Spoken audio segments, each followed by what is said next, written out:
Summary of Atomic Habits by James Clear. Introduction. If you're looking to get your life back on track, then Atomic Habits offers an easy framework for improving your life every day. James Clear, one of the world's leading experts on habit formation, reveals strategies to help you form good habits and break the bad ones. You'll also learn to recognize how tiny daily habits can have an incredible impact on your life and your future. If you find that you struggle to change your habits, the problem isn't you, but your system. You see, your brain is wired to complete activities that are both easy and provide immediate gratification. Luckily, James Clear provides a proven system that will help you change your habits and take your life to new heights.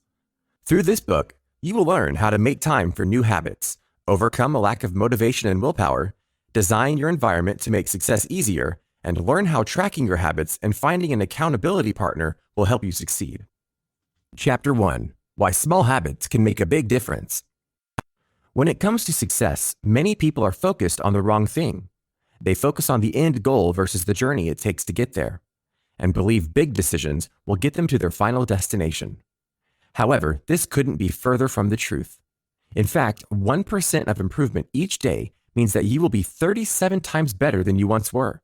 But if you decline 1% every day, you will decline nearly to zero. In other words, it's the small habits that matter and that make the biggest difference. For example, a plane traveling from Los Angeles to New York requires a specific degree of direction to get its final destination. Imagine if the pilot adjusted its course just 3.5 degrees south. This may look like nothing to the average observer. The adjustment is so small, many people wouldn't even notice. Of course, upon landing, the passengers would notice a big difference. That small course adjustment would change their final destination from New York to Washington, D.C. We don't typically notice tiny changes because the impact is not seen immediately. The impact may not be seen for months or even years, but the results can be enormous. For instance, eating a slice of pizza certainly won't make you unhealthy. However, if you eat a slice of pizza every night for dinner, then you'll likely see a change in weight over the course of a year. Similarly, taking a 30-minute yoga class one day won't immediately make you in shape. Instead, it's small habits over time that compound into major results.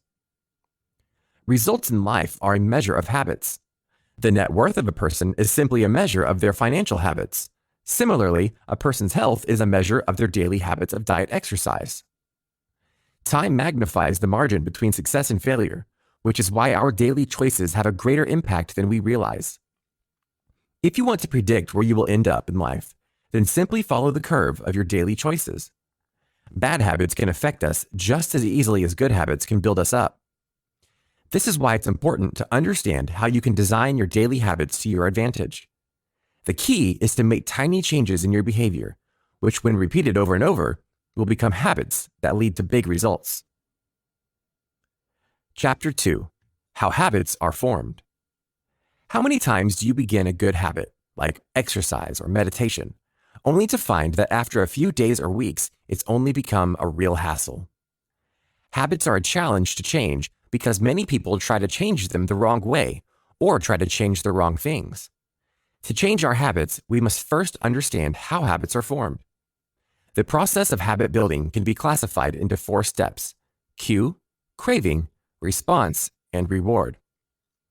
Think about what you do when you first get into your car.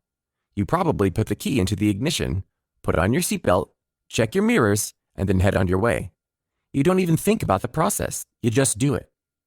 It's a habit that you've repeated so many times that it's become instinct and happens automatically. So how are habits formed?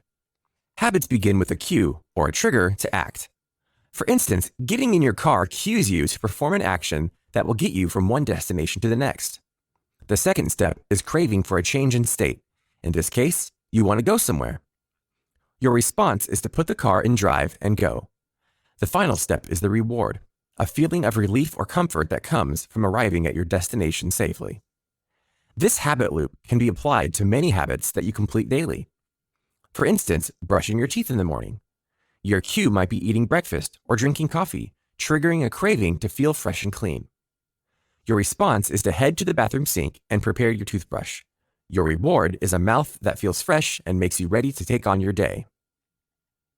The cue always triggers a craving, which motivates a response.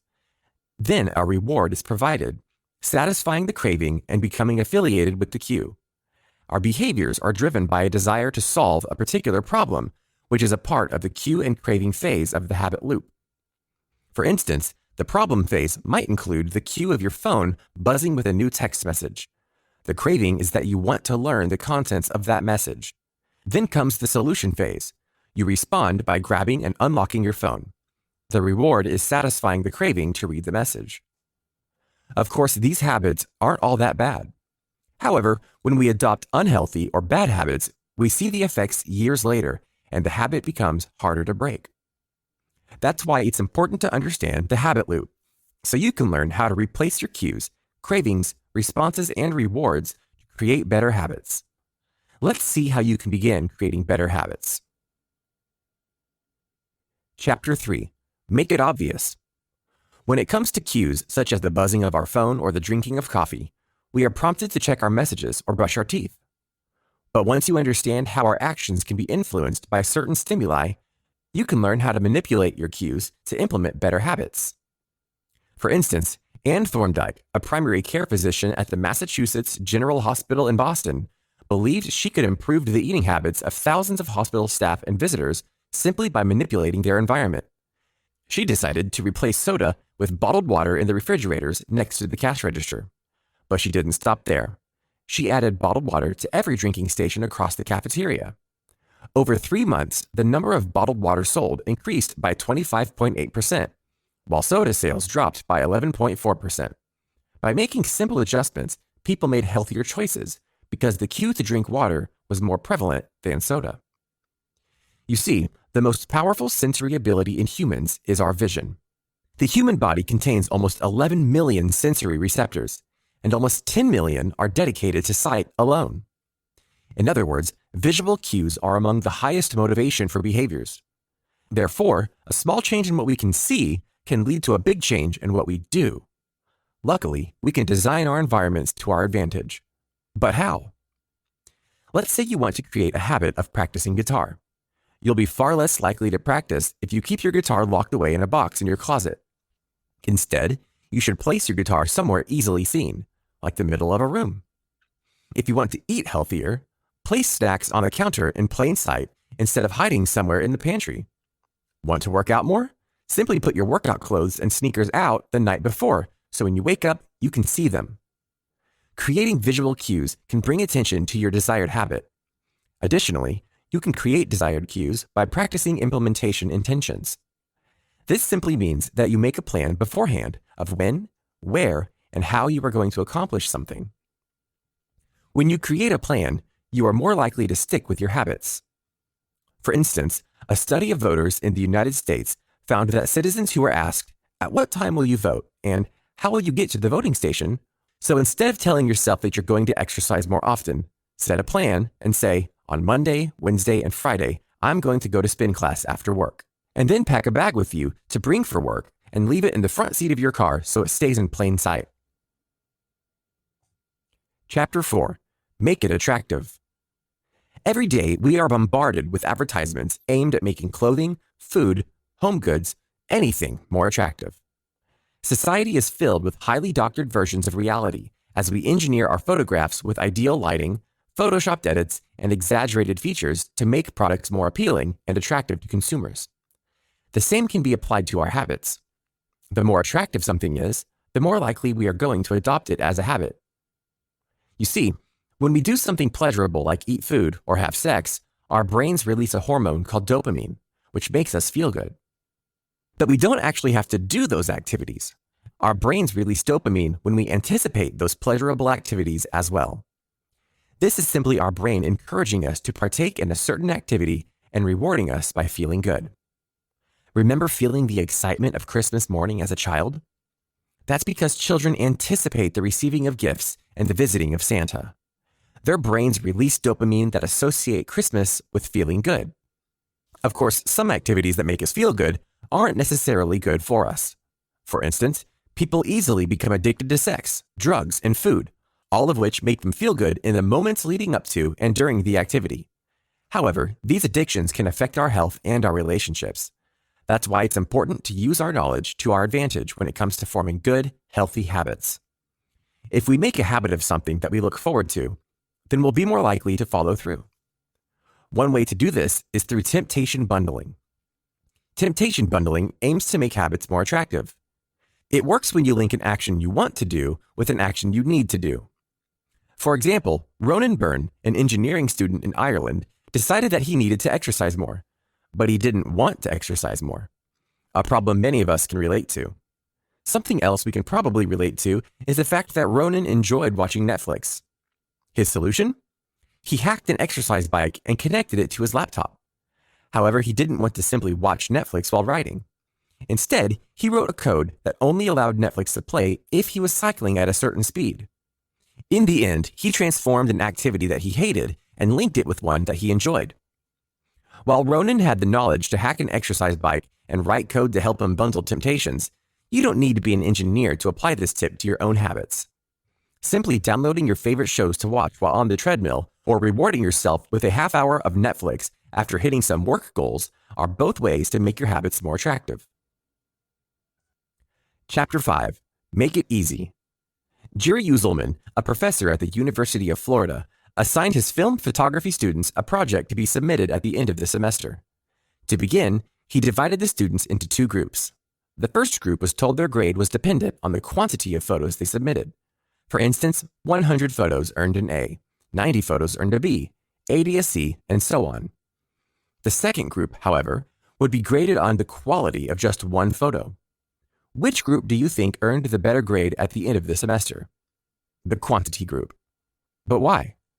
You see, the quantity group was able to hone their skills in the process of creating hundreds of photos, whereas the quality group spent their time making just one photo perfect. This concept can be applied to our habits as well. Often, people are too focused on figuring out the best approach, so they never take action. They may research, plan, and strategize, but never act on the habits they wish to create. Therefore, the key to mastering any habit is to stop worrying over how long it'll take to form a new habit. Instead, make it easy and simply do it. As humans, many of us are motivated to do what is easy. The more energy a habit requires, the less likely we are to repeat it. Of course, making a hard habit easy might seem impossible, but there are many tips and tricks to make even the most difficult habits easy. For instance, the habit of sending cards for celebrations, birthdays, condolences, etc.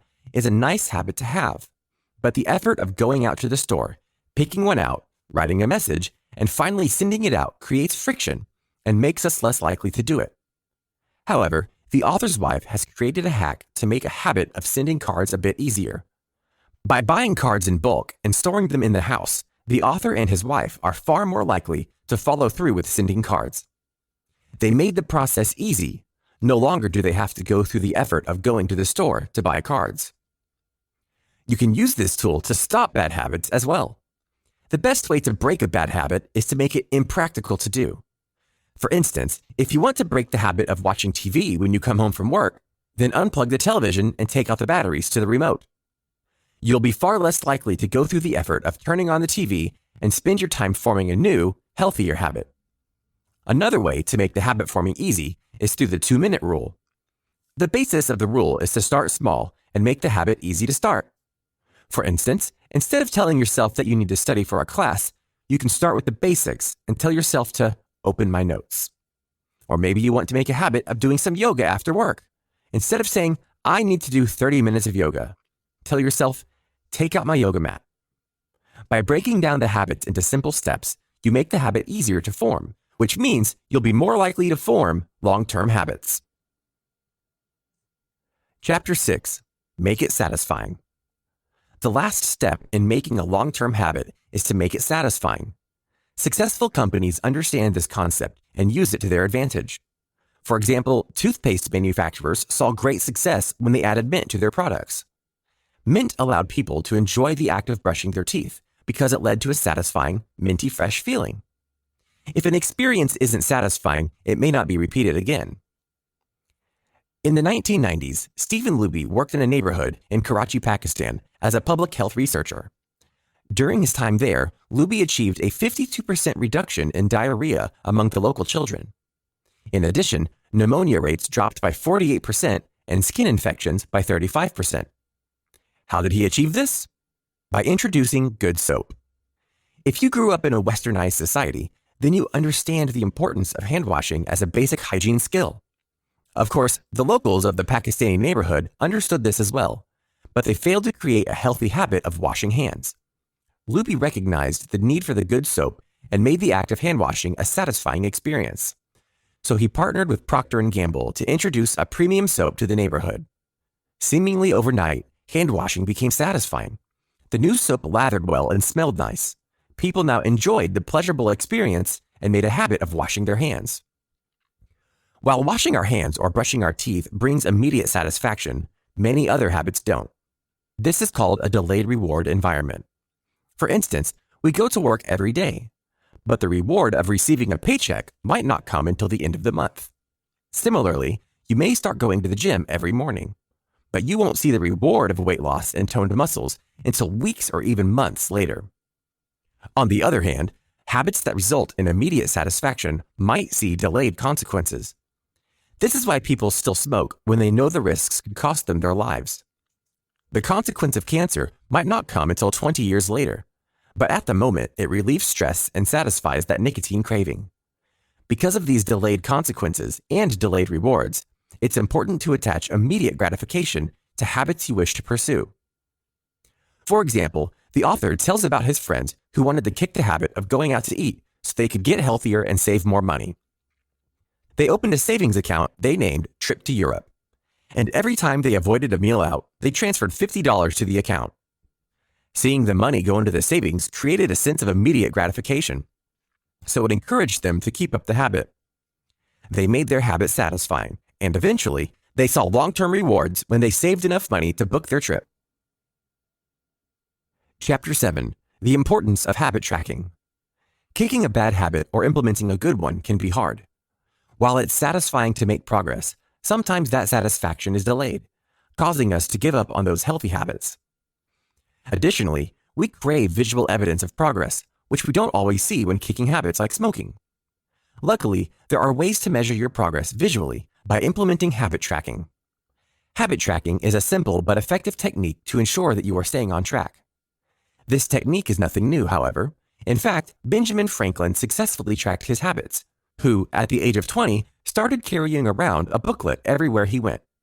In this booklet, Franklin recorded each time he adhered to his 13 personal virtues. His virtues consisted of activities to avoid, like frivolous conversations, but also included things he should do every day, like always do something useful. Each night, Franklin would record his successes, making a visual diary of his healthy habits. The most simple technique is to use a calendar to cross off when you completed your desired daily habits. When you track your habits through a calendar or a diary, you will find that you are more likely to adhere to those habits. Tracking is not only obvious and creates a visual measure of your progress, but it's also an attractive, satisfying habit. At the end of the day, when you've accomplished whatever it is you aim to accomplish, you'll feel a sense of anticipation in the action of crossing off each day. Research has also shown that most people who track their progress on goals like weight loss, lowering blood pressure, or quitting smoking are more likely to improve than those who do not. Additionally, having an accountability partner or implementing a habit contract can change everything. Just as people are more likely to repeat an experience that is satisfying, they are also likely to avoid an experience that is either painful or costly. In other words, behavior changes when there is an immediate consequence. For instance, university students are more likely to show up to class if attendance affects their grades.